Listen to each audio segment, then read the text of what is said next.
Bonjour chers élèves, merci de vous savoir nombreux autour de votre écran pour une nouvelle séquence. Notre séquence d'aujourd'hui porte sur les angles orientés, à ne pas confondre avec arc orienté. Je vous invite à présent à prêter vos cahiers et vos stylos pour prendre bonne note. À la fin de notre séquence, chacune et chacun de vous doit être capable de définir et noter un angle orienté. Définir et noter un angle orienté. Commençons par la définition. Définition.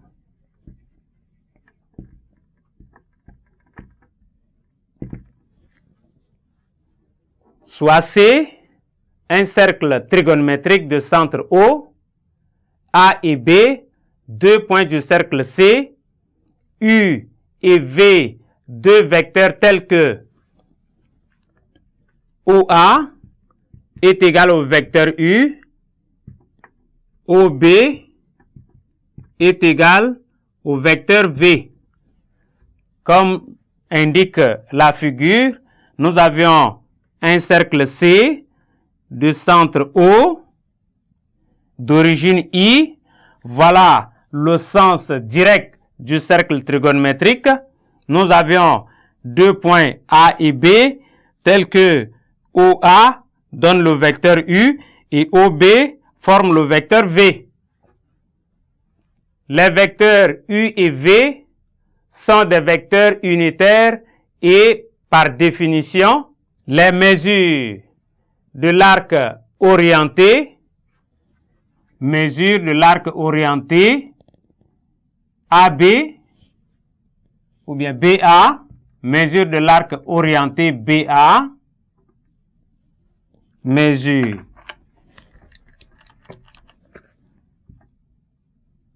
de l'arc orienté BA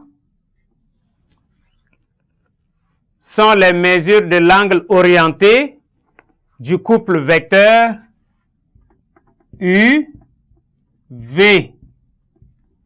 Donc, les mesures de l'arc orienté BA sont les mesures du couple de vecteurs UV. Ça, c'est la première. Deuxième, la mesure de l'angle orienté UV.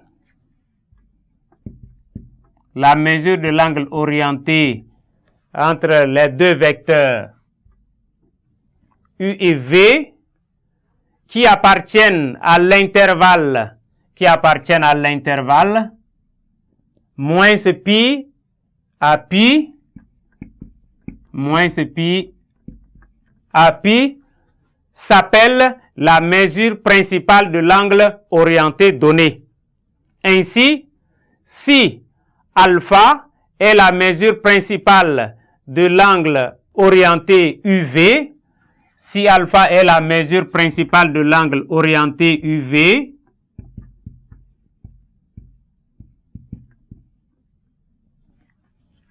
alors toute mesure de l'angle orienté UV sont de la forme, toutes les mesures de l'angle orienté sont de la forme alpha plus 2k pi, où k est un entier relatif.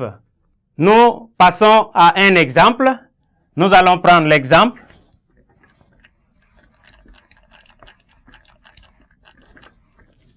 Exemple.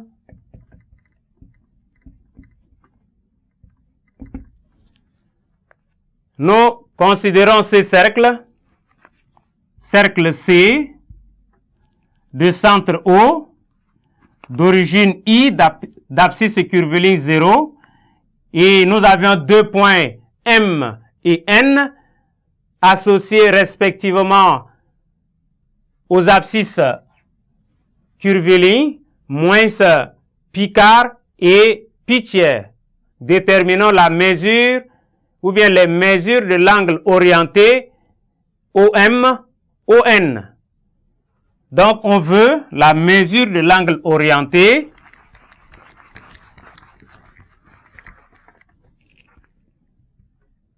OM-ON.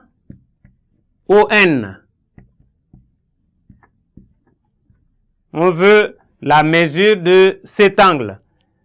Alors, ici, l'arc orienté MN,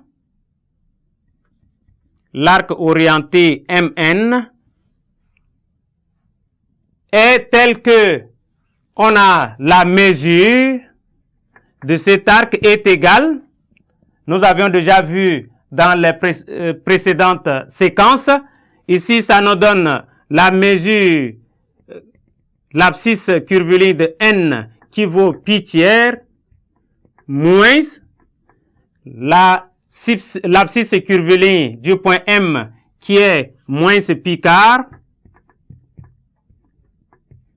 Et donc, ce qui fait pi tiers plus pi quart. Et en réduisant au même dénominateur, ça fait 4 pi plus 3 pi, le tout sur 12. Ce qui donne 7 pi sur 12. Donc, la mesure de l'arc orienté MN vaut 7 pi 12e modulo 2 pi. Donc, l'angle orienté, nous savions bien que 7 pi 12e appartient bel et bien, 7 pi 12e appartient à l'intervalle moins pi à pi. Et donc, ici, c'est une mesure principale. Donc, la mesure principale de l'angle orienté entre le vecteur OM et ON est égale à 7 pi 12e modulo 2 pi. Les réels de la forme 7 pi 12e plus 2k pi, où k est un entier relatif,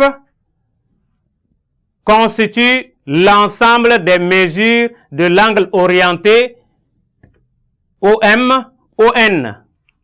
Remarque,